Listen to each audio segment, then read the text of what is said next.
Hello जी, कैसे हैं आप सब। आज एक और इंटरेस्टिंग एपिसोड के साथ मैं आपकी खिदमत में हाजिर हूं।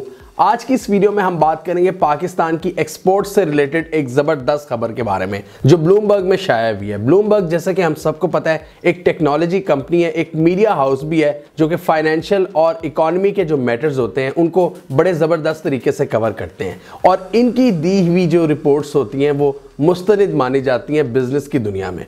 तो इन्होंने ही पाकिस्तान की एक्सपोर्ट से रिलेटेड एक बड़ी अहम रिपोर्ट शाया की है। इसकी हम डिटेल्स देखेंगे कि ये सारा इसके पीछे क्या बैकग्राउंड है, कुछ इंपॉर्टेंट ग्राफ भी देखेंगे जिससे सूरत हाल को समझने में बहुत मदद मिलेगी।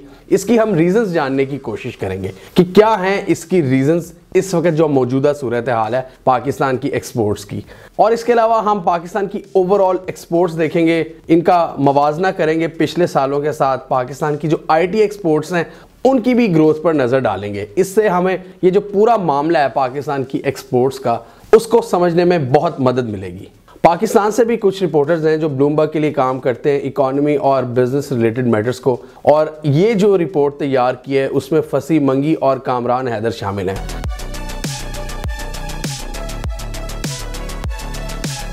इस रिपोर्ट की जो हेडलाइन है वो ये है कि पाकिस्तान का जो टेक्सटाइल सेक्टर है उसने 40% की ग्रोथ हासिल की है इस फिस्कल ईयर में।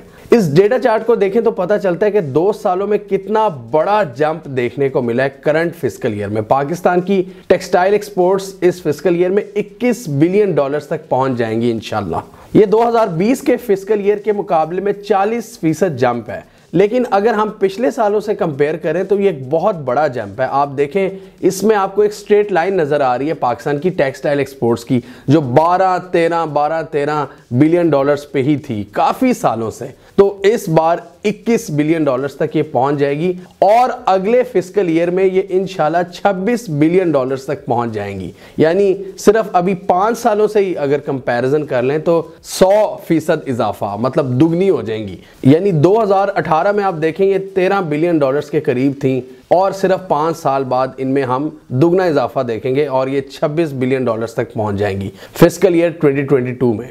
और हमारी पिछले साल जो टोटल एक्सपोर्ट फिगर आई थी $26 बिलियन, अगले साल हमारी टेक्सटाइल एक्सपोर्ट्स उस पूरी फिगर से ज्यादा होंगी, यानी मोर देन $26 बिलियन सिर्फ टेक्सटाइल की एक्सपोर्ट्स। अब हमारी एक्सपोर्ट्स की थोड़ी सी बिगर पिक्चर देखते हैं, थोड़ा सा कंपैरिजन करते हैं ताकि हमें क्लियरली पता चल जाए कि हम किस सिमत में आगे जा रहे हैं। जरदारी दौर की बात करें तो हमारी जो टोटल एक्सपोर्ट्स थी, टोटल एक्सपोर्ट्स 2013 के एंड पे वो $24 बिलियन पर खड़ी थी। नवाज शरीफ का जब दौर ख़त्म हुआ 2018 के एंड पे, ये जो 2017-18 का जो फिस्कल ईयर ख़त्म हुआ उसमें $22 बिलियन पर खड़ी थी हमारी एक्सपोर्ट्स, यानी कि कमी आई थी उनमें 5 सालों में। 2020 का जो फिस्कल ईयर था इमरान खान की गवर्नमेंट में, उसमें हमारी एक्सपोर्ट्स में बहुत मामूली इजाफा देखने को मिला और $26 बिलियन के करीब पहुंची। ये बात तो हो गई यहां तक कि तीनों गवर्नमेंट्स का एक कंपैरिजन हमने देख लिया ओवरऑल एक्सपोर्ट्स में। और इस बार हमें यह पता चल रहा है कि $21 बिलियन की सिर्फ टेक्सटाइल की एक्सपोर्ट्स होंगी इस साल और अगले साल वो $26 बिलियन तक पहुंच जाएंगी। 2021 कैलेंडर ईयर की बात करें तो हमारी एक्सपोर्ट्स इस वक्त $28 बिलियन से आगे बढ़ चुकी हैं और इस साल उम्मीद ये की जा रही है कि इंशाल्लाह हमारी जो ओवरऑल एक्सपोर्ट्स हैं वो $30 बिलियन के मार्क को टच कर लेंगी ये टेक्सटाइल एक्सपोर्ट्स की मदद से, क्योंकि खाली $21 बिलियन तो टेक्सटाइल का ही होगा सिर्फ। इससे हमें यह भी पता चलता है कि टेक्सटाइल एक्सपोर्ट्स पाकिस्तान की ओवरऑल एक्सपोर्ट्स का 60% से भी ज्यादा है। अब हम बात करते हैं उन रीजंस की जिनकी वजह से हमारा टेक्सटाइल सेक्टर बहुत तेजी से ग्रो कर रहा है और इसकी वजह से हमारी एक्सपोर्ट्स में भी इजाफा हो रहा है। सबसे पहली बात तो ये है कि पाकिस्तान ने पेंडेमिक के दौरान अपनी जो पूरी इंडस्ट्री है उसको बंद नहीं किया। अगर बाकी साउथ एशिया के कंट्री से कंपैरिजन करें, जो हमारे कंपेटिटर्स थे, हमारे कंपेटिटर्स में 2 मुल्क थे, एक तो बांग्लादेश और इंडिया। इन दोनों मुल्कों की जो इंडस्ट्री थी गवर्नमेंट्स ने बंद कर दी, जबकि पाकिस्तान की जो गवर्नमेंट थी उसने पूरा काम मतलब बंद नहीं किया, थोड़ा बहुत काम चलता रहा। उसकी वजह से क्या हुआ कि बहुत से जो ऑर्डर्स थे, जो मतलब ग्लोबल ब्रांड्स थे, उन्होंने ऑर्डर्स पाकिस्तानी वेंडर्स को किए इसकी वजह से बहुत से जो ऑर्डर्स थे इंडिया और बांग्लादेश से पाकिस्तान की तरफ डाइवर्ट हो गए। ये पैंडेमिक का हमें फ़ायदा हुआ और इस पर बड़ी अहम रिपोर्ट्स हमने देखी थी पिछले साल। बीबीसी ने इसको बड़ा ज़बरदस्त तरीके से कवर किया था, हमने भी इसको कवर किया था कि उस वक्त किस तरह पाकिस्तान के जो पूरा टेक्सटाइल सेक्टर है, जो बेसिकली फैसलाबाद में बेस करता है, वहाँ पर कितनी गहमा गहमी देखी गई और उसके रिजल्ट्स अब हमें नंबर्स की सूरत में नज़र आ रहे हैं सामने। पाकिस्तान के जो कॉमर्स एडवाइज़र हैं रज़ाक दाऊद, उनके मुताबिक अब हम बांग्लादेश से कम्पीट कर रहे हैं। उन्होंने कहा कि 3-4 साल पहले पाकिस्तान मुकाबले से बाहर हो गया था बहुत बुरी तरह से।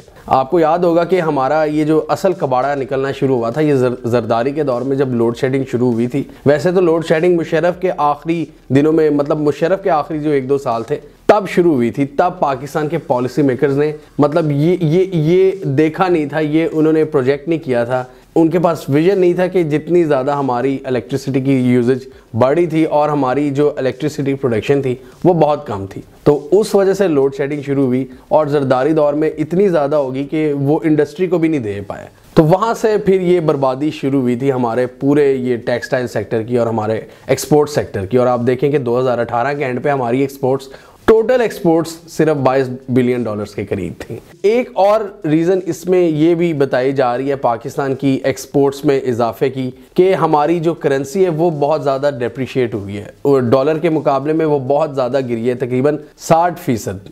मतलब पिछले 2-3 सालों की अगर बात करें तो उसकी वजह से भी जो हमारी एक्सपोर्ट्स की जो वैल्यू है वो बढ़ी है। रज़ाक दाऊद के मुताबिक पाकिस्तान की गवर्नमेंट ये टेक्सटाइल सेक्टर को कुछ नए इंसेंटिव्स देने पर गौर कर रही है, जिसकी वजह से क्या होगा कि अभी हमारी जो मेन जो डेस्टिनेशंस हैं एक्सपोर्ट की वो है या तो यूरोप या फिर अमेरिका, मतलब यूरोपीय यूनियन के डिफरेंट कंट्रीज़ और अमेरिका। इसके अलावा इन्होंने कहा कि जो नई हम प्रपोजल निकालने जा रहे हैं इसकी वजह से क्या होगा कि हमारे जो मैन्युफैक्चरर्स हैं वो और डिफरेंट मंडियों को भी एक्सप्लोर करेंगे, उनको भी एक्सप्लॉइट कर सकेंगे, जैसे कि साउथ अमेरिका, अफ्रीका और सेंट्रल एशिया। ऐसी स्कीम का सोचा जा रहा है कि हम सिर्फ यूरोप और अमेरिका की डेस्टिनेशंस तक लिमिटेड नहीं रहेंगे और भी मार्केट्स को एक्सप्लॉइट करेंगे। इस सिलसिले में इनका प्लान ये है कि टैक्स ब्रेक्स दी जाएंगी इंडस्ट्री को, यानी कि छूट दी जाएगी टैक्स की। इसके अलावा सस्ते कर्जे दिए जाएंगे और जो बिजली है वो भी सस्ते दामों दी जाएगी। अभी भी अगर हम अपने रीजन से ही कंपेयर कर लें तो जो हम अपने मैन्युफैक्चरर्स को बिजली है वो महंगी देते हैं। इस सिलसिले में हुकूमत स्कीम बना रही है और वो ये कह रहे हैं कि हम जो कम से कम साउथ एशिया के जो रेट्स हैं, जिस तरह इंडिया और बांग्लादेश इंसेंटिवाइज करते हैं, इनको सस्ती बिजली देते हैं और बिला तातुल बिजली की फरहमी, तो ये चीज़ें हम यकीनी बनाएंगे जिसकी वजह से हम मज़ीद आगे निकल सकते हैं। जरदारी के दौर में क्या हो रहा था कि सस्ती इलेक्ट्रिसिटी तो दूर की बात है, इलेक्ट्रिसिटी थी नहीं, इतनी ज़्यादा लोड शेडिंग हो रही थी कि काम कितना ज़्यादा बंद हुआ, कितना ज़्यादा हम सुनते थे कि यार जी काम ठप हो गया। कई जो लोग थे फैसलाबाद में जिनका काम था, ये टेक्सटाइल इंडस्ट्री थी उनकी, उन्होंने वो सारा रैप अप करके दूसरी चीज़ों पर उन्होंने पैसा लगा दिया था, ये रियल एस्टेट वगैरह में। हमारी इकॉनमी में जो प्रोडक्टिविटी थी वो बहुत ज़्यादा डिक्रीज़ हुई थी, नीचे आई थी वो।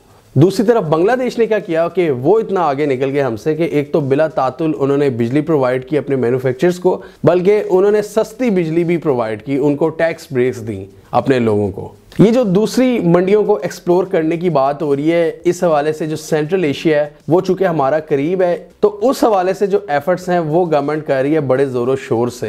ये हमने कई वीडियोस में एक्सप्लेन किया हुआ है कि अफ़गानिस्तान के थ्रू हम इसको कनेक्ट करना चाह रहे हैं उज़्बेकिस्तान को। इस हवाले से मुआहदे सारे हो चुके हैं, बस काम करना मतलब उसकी देर है। और 1-2 ट्रक्स तो जा भी चुके हैं और उस तरफ से भी कुछ आए हैं, मतलब शुरुआत हो गई है लेकिन अभी बहुत लिमिटेड स्केल पर। रज़ाक दाऊद ने एक ट्वीट भी की थी जिसमें उन्होंने दिखाया था कि सेंट्रल एशियन रिपब्लिक्स के साथ हमारी कनेक्टिविटी की वजह से जो ट्रेड है उसमें एक अपवर्ड ट्रेंड देखने को मिल रहा है, मतलब इजाफा हो रहा है। अभी बहुत कम है लेकिन पहले से बहुत ज़्यादा इजाफा हुआ है। इसके अलावा आप ये ट्वीट देखें, इसको देखने से हमें पता चलता है कि किस तरह पाकिस्तान की जो अपैरल एक्सपोर्ट्स हैं यूएस और ईयू को, भारत और बांग्लादेश के मुकाबले में पाकिस्तान की एक्सपोर्ट्स की ग्रोथ में कितनी तेज़ी देखने को मिली है। ये ग्रोथ, ये अपवर्ड ट्रेंड आप देख सकते हैं। इसके अलावा पाकिस्तान की आईटी एक्सपोर्ट्स की बात करें तो वहाँ से भी बड़ी ज़बरदस्त खबरें आ रही हैं। पाकिस्तान इस साल उम्मीद ये की जा रही है कि 3.5 बिलियन डॉलर्स के मार्क तक पहुंच जाएगा। लास्ट ईयर ये फिगर थी तकरीबन 2.1 बिलियन डॉलर्स। अभी भी ये बहुत कम है, क्योंकि भारत की आईटी एक्सपोर्ट्स की बात करें तो वो 150 बिलियन डॉलर्स को टच कर रही हैं। मतलब अगर हम कहते हैं ना भारत से हम 6 गुना ही छोटे हैं, तो 6 का फर्क होना चाहिए एटलीस्ट। मतलब मैं तो कहता हूँ बहुत कम फर्क होना चाहिए। अब देखें ना, अमेरिका है, उनकी भी आबादी भारत से कम है, लेकिन उनकी एक्सपोर्ट्स बहुत ज़्यादा है। लेकिन वो एक अलग चैप्टर है कि उनकी तरक्की का सफ़र बहुत पहले से शुरू हो गया था, 200 साल पहले से। हमने तो अभी 70 साल पहले अपने मुल्क बनाए हैं, अभी शुरुआत हुई है सारी। लेकिन इंडिया आईटी में हमसे बहुत आगे निकल चुका है, इसमें किसी शक की कोई गुंजाइश नहीं है। इसमें हमें वॉर ऑन टेरर ने बहुत ज़्यादा नुकसान पहुँचाया है, हमें करप्शन ने बहुत ज़्यादा नुकसान पहुँचाया है, हमें एंटी आईटी पॉलिसी ने बहुत ज़्यादा नुकसान पहुंचाया है। जरदारी के दौर में यूट्यूब बैन हो गई थी, इसके अलावा थोड़ी बहुत एक्टिविटी हमने देखी थी पिछले दौर में, और अभी जो इस बार ये जो मिनी बजट में कुछ टैक्सेस लगे हैं, ये बहुत ज़्यादा डिस्करेजिंग है आपके आईटी सेक्टर के लिए। हुकूमत ने जैसे ही देखा कि इस सेक्टर को थोड़ा सा बूस्ट मिला, हुकूमत ने कहा इस पर जी टैक्स लगा दो, फ़ौरन आवाम से लूट लो, उनकी जेबों से पैसे निकाल लो, क्योंकि ये सेक्टर अब चल पड़ा है। मेरा हमेशा से यही पॉइंट ऑफ व्यू है कि आईटी सेक्टर जितना भी है वसी, जो भी इसमें काम है, चाहे इसमें ई कॉमर्स है, चाहे कंटेंट क्रिएशन है, तो कोई भी काम है, मतलब फ्रीलांसर्स का है, पहले इस इकोनॉमी को, ये जो पूरा इंडस्ट्री है, इसको पहले ग्रो करने दें, उसके बाद आप टैक्सेस की तरफ जाएं। आपने अभी टैक्स लगा दिए, अब ये सारा सेक्टर स्लो हो जाएगा इंशाल्लाह।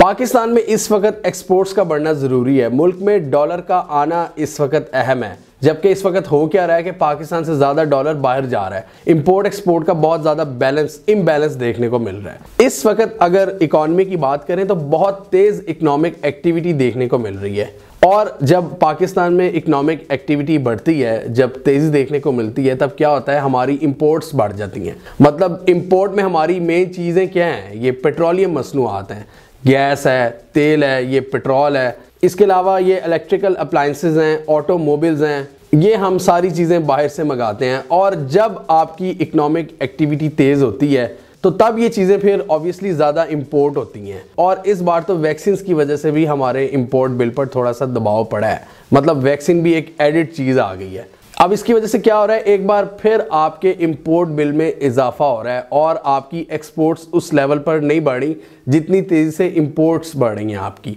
और अभी हम देख रहे हैं, ये इस वीडियो में हमने कवर किया था रशिया और यूक्रेन का क्राइसिस, उसमें भी रशिया अब जो ऑयल की प्राइसेस हैं उनको बढ़ाएगा। मतलब इसकी वजह से भी एक दबाव क्रिएट हो रहा है पूरी दुनिया में इस क्राइसिस की वजह से, और इसका इम्पैक्ट पाकिस्तान पर भी पड़ेगा। और ऑलरेडी ऑयल की जो प्राइसेस हैं ग्लोबल मार्केट में वो बढ़ रही हैं, और खदशा ये जाहिर किया जा रहा है कि $100 फी बैरल तक भी ऑयल की प्राइसेस पहुंच सकती हैं ग्लोबली, जिसकी वजह से पेट्रोल बहुत ज़्यादा महंगा हो जाएगा। तो पाकिस्तान की क्या है, ये इंपोर्ट लेड इकॉनमी है। आपकी जो मिडिल क्लास है, अपर मिडिल क्लास है, जो आपकी एलीट है, वो जितनी भी ज़्यादातर चीज़ें यूज़ करती हैं वो इम्पोर्टेड होती हैं। तो जितनी इकोनॉमिक एक्टिविटी बढ़ती है, जितना इन लोगों के पास पैसा आता है, उतना ही ये लोग, ये जो एक माशरे का बेहतर सेगमेंट है, ये चीज़ें ख़रीदते हैं फिर। और ऑब्वियसली फिर आप क्या देखते हैं कि फिर सप्लाई में भी इजाफा करना पड़ता है। जब डिमांड में इजाफा हो गया तो सप्लाई में भी इजाफा। इसकी वजह से जब ज़्यादा चीज़ें सप्लाई हो रही होंगी पाकिस्तान के अंदर, तो ऑब्वियसली हमारा इंपोर्ट बिल बढ़ जाएगा।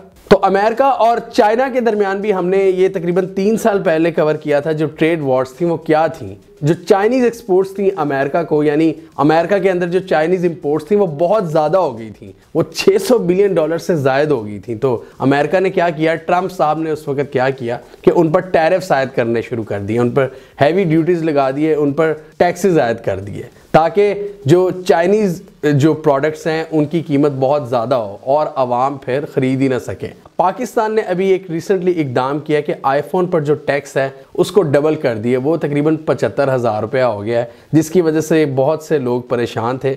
लेकिन ये एक इम्पोर्टेड चीज़ है आपकी, ये स्टेट इस पर लगा सकती है, इसका ताल्लुक, इस टैक्स का कोई ताल्लुक नहीं होता गरीब से। आईटी की बहुत सी चीज़ों पर गवर्नमेंट ने टैक्स लगाया, उसके मैं ख़िलाफ़ हूँ। लेकिन ये जो आईफोन बाहर से आ रहा है, यही चीज़ एग्जैक्टली अमेरिका ने चाइना के साथ भी की थी। तो ये आपके इख्तियार में होता है, ये आप अपनी इंपोर्ट बिल को रोकने के लिए, उसको कम करने के लिए ऐसे टैक्सेस आयद करते हो। अब जब आपकी एक्सपोर्ट्स आपकी इंपोर्ट्स के साथ मुकाबला नहीं कर पाती तो फिर क्या होता है, एक ट्रेड डेफिसिट क्रिएट होता है। और हम देख रहे हैं कि हमारा जो करंट अकाउंट डेफिसिट है एक बार फिर वो बढ़ रहा है और बड़े ख़तरनाक लेवल्स पर बढ़ रहा है। और ये हमेशा यही हो रहा है, हमेशा यही होता है पाकिस्तान के साथ, पिछले 20 सालों से यही हो रहा है कि जब हमारी इकोनॉमिक एक्टिविटी ज़्यादा होती है, मतलब मईशत बेहतर तरीके से चलना शुरू होती है, तब हमारा करंट अकाउंट डेफिसिट वो बढ़ जाता है। नवाज शरीफ के दौर के इख्तिताम पे भी यही हुआ था और अब भी यही हो रहा है। इसकी वजह से क्या होता है, फिर आपकी करेंसी पर भी दबाव पड़ता है, आपका जो आपकी लोकल करेंसी होती है वो डीवैल्यू हो जाती है। इसके अलावा आप ज़्यादा मकरूज़ भी हो जाते हैं और फिर आपको IMF के पास भी बार बार जाना पड़ता है। और हम जा रहे हैं इस खसारे को पूरा करने के लिए। बेसिकली आपको बिलियंस ऑफ डॉलर्स चाहिए होते हैं। फिर आप कभी IMF के पास जाते हैं, कभी चाइना के पास जाते हैं, कभी आप सऊदी अरेबिया के पास जाते हैं। पाकिस्तान को इस वक्त 2 चीज़ों की सपोर्ट हासिल है IMF के अलावा। एक तो आपके ओवरसीज़ पाकिस्तानीज़, वो बहुत ज़्यादा पैसा भेज रहे हैं, थैंक्स टू देम। और इसके अलावा हमारी जो एक्सपोर्ट सेक्टर है उसमें जो ग्रोथ है, हुकूमत को इसको क्रेजी हद तक इसको इंसेंटिवाइज करना चाहिए ताकि हमारी एक्सपोर्ट्स बढ़ जाए, मतलब मुल्क में ज़्यादा डॉलर आए, ताकि हमें IMF के पास ना जाना पड़े और हमारी करेंसी जो डीवैल्यू हो जाती है वो ना हो। क्योंकि बहुत सीधी सी बात है, वॉर ऑन टेरर के बाद हमारे मुल्क के अंदर जो फॉरेन इन्वेस्टमेंट है उसमें भी एक खातिर ख्वाह कमी देखने को मिली है। और अभी भी पिछले 5-6 सालों की बात करें तो जो मेन इन्वेस्टर रहा है मुल्क में वो चाइना ही था। और बहुत सी इन्वेस्टमेंट, बहुत से ग्लोबल इन्वेस्टर यहाँ से भागे हैं और जो नई इन्वेस्टमेंट्स हैं वो भी नहीं आ रही। इसलिए हम कहते हैं कि पाकिस्तान में एक कॉम्पिटेंट प्रो पाकिस्तान गवर्नमेंट हो, जिसको पाकिस्तान के मसाइल का पता हो, जो दुश्मनों के साथ ना खेल रही हो, जो पाकिस्तान के नैरेटिव को नुकसान ना पहुंचा रही हो, जो पाकिस्तान के इंटरेस्ट हैं, जो कोर इंटरेस्ट हैं, उनको नुकसान ना पहुंचा रही हो, जिसको पाकिस्तान के मसाइल का पता हो, जो सीरियस हो। इस किस्म की लीडरशिप की ज़रूरत है जो सिक्योरिटी से लेकर आपकी नेशनल सिक्योरिटी, आपकी इकॉनमी, आपकी एक्सपोर्ट्स, हर तरह के जो मैटर्स हैं उनको समझती हो। इस तरह की गवर्नमेंट बहुत ज़रूरी है हमारे लिए। हमें कमेंट सेक्शन में बताइए, आप पाकिस्तान की एक्सपोर्ट्स को अगले 5 सालों में कितना ग्रो होता हुआ देख रहे हैं। क्या आप ये देख रहे हैं कि पाकिस्तान की एक्सपोर्ट्स इंपोर्ट्स के लेवल तक पहुंच जाएंगी और हमारा जो करंट अकाउंट डेफिसिट है, जो ट्रेड डेफिसिट है, वो कवर हो जाएगा अगले 5 सालों में? कमेंट कीजिए। इसके अलावा हमारा यूट्यूब चैनल सब्सक्राइब कर लें और साथ ही वो बेल आइकॉन भी दबा लें ताकि वो स्टोरीज दुनिया भर से और पाकिस्तान से जिनकी मेन स्ट्रीम मीडिया पर प्रॉपर कवरेज नहीं होती, हमारे प्लेटफॉर्म के थ्रू आप तक टाइम पर पहुंच जाएं।